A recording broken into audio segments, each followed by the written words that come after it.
Kita tergabung dengan rekan Lukman Rozak di Madinah. Selamat siang, Lukman. Bagaimana persiapan jemaah haji jelang perjalanan menuju ke Mekah bisa Anda sampaikan?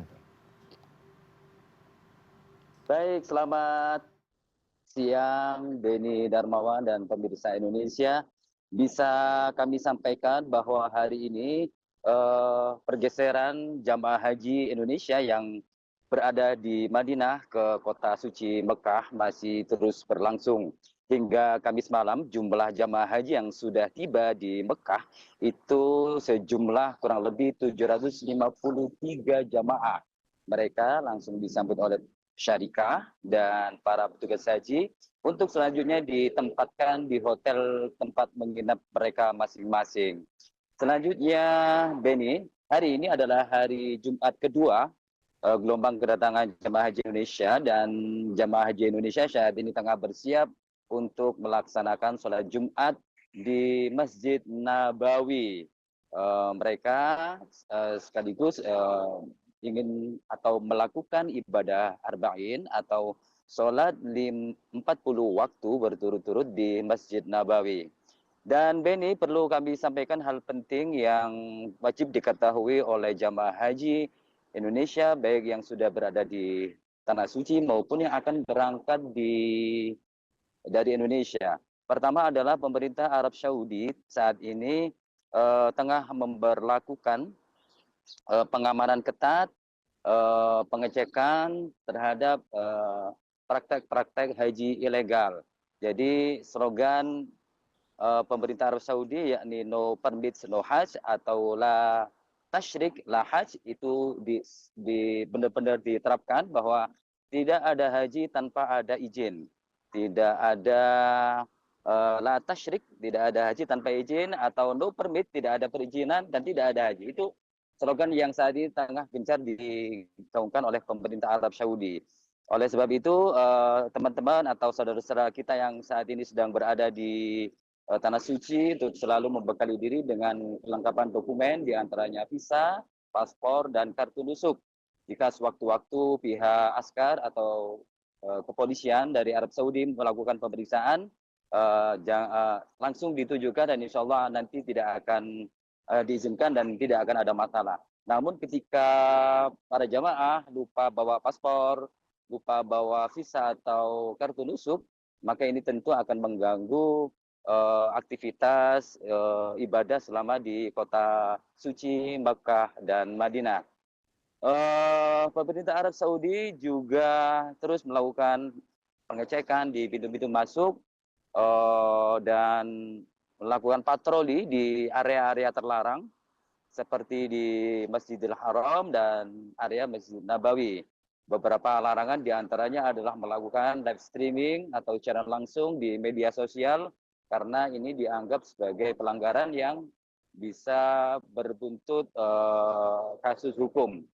Jadi ini sangat ketat sekali, termasuk ketika media atau kita sebagai jurnalis melakukan live streaming juga harus berhati-hati karena tidak semua tempat bisa atau diizinkan untuk melakukan mengambil gambar. Dan Beni, jamaah haji yang suka merokok saat ini juga semakin ketat. Jadi area untuk larangan merokok ini saat ini diperluas tidak hanya di area Masjid Nabawi dan Masjidil Haram, namun beberapa spot tertentu, beberapa objek vital tertentu juga saat ini juga dilarang merokok sembarangan. Jadi tidak semua orang bisa seenaknya merokok sembarangan. Dan tentunya apabila pelanggaran ini dilakukan, sanksi berat akan diterapkan mulai dari teguran, peringatan, terus kemudian penangkapan, hingga penjara. Bahkan pemerintah Saudi juga menerapkan denda sebesar 20 real atau senilai kurang lebih 91 juta rupiah. Jadi kita sebagai jamaah, petugas haji, jamaah dan semuanya harus berhati-hati karena kita saat ini sedang berada di negeri orang. Dan hal penting lainnya berkaca dari kasus kecelakaan di jamaah haji yang terjadi di Jabal Maqdad kemarin, pemerintah Indonesia melalui Kementerian Haji dan Umroh telah mengeluarkan surat edaran kepada KBIHU atau Kelompok Bimbingan Haji dan Umroh agar tidak melaksanakan city tour. Tidak melaksanakan city tour ini penting karena aktivitas jamaah haji di Tanah Suci itu harus dijaga ya. Jangan sampai ketika nanti puncak haji, jamaah haji kita justru mengalami kelelahan, gangguan kesehatan karena terlalu sering keluar ruangan atau melaksanakan city tour. Jadi seperti itu, Benny, yang bisa kami laporkan. Mungkin ada pertanyaan lain. Baik, Lukman, tentu juga memang harus banyak yang diperhatikan. Tadi Anda menyebut selain juga tadi dilarang merokok, juga jangan sering berjalan-jalan. Yang penting juga adalah selalu membawa surat izin la tasrik, la haj tadi ya. Nah, Memang ada beberapa yang sangat amat diperketat untuk mencegah terjadinya haji ilegal begitu. Lalu juga Lukman, bisa Anda sampaikan juga bagaimana cuaca di Madinah hari ini hingga siang nanti atau sore nanti juga di Mekah, sehingga bisa jadi persiapan bagi jemaah calon haji yang akan berangkat atau yang sedang berada di Tanah Suci. baik, Benny, pemerintah Arab Saudi memprediksi pada bulan Mei ini adalah puncak musim kemarau. Jadi ketika nanti puncak haji itu tanah Arab Saudi atau Tanah Suci ini lagi panas-panasnya. Perkiraan cuaca bisa diprediksi bisa mencapai 42 hingga 45 derajat Celcius ketika nanti pada puncak haji.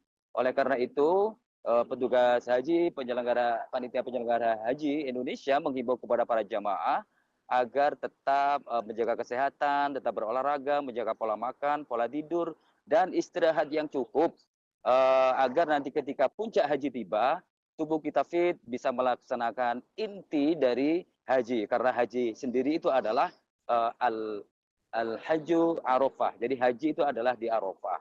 Jadi jangan sampai ketika puncak haji tiba, kita tidak bisa melaksanakan gara-gara kita terlalu sering keluar ruangan, terlalu menforsir ibadah sunnah, sementara ibadah wajibnya sendiri ketinggalan. Namun untuk mengatasi hal ini, pihak penyelenggara haji Indonesia menghimbau juga kepada para jamaah untuk kemana-mana membawa air mineral karena ini sangat panas sekali. Jadi ketika haus atau dehidrasi itu bisa langsung diminum. Ini untuk menghindari penyakit yang lebih fatal lagi.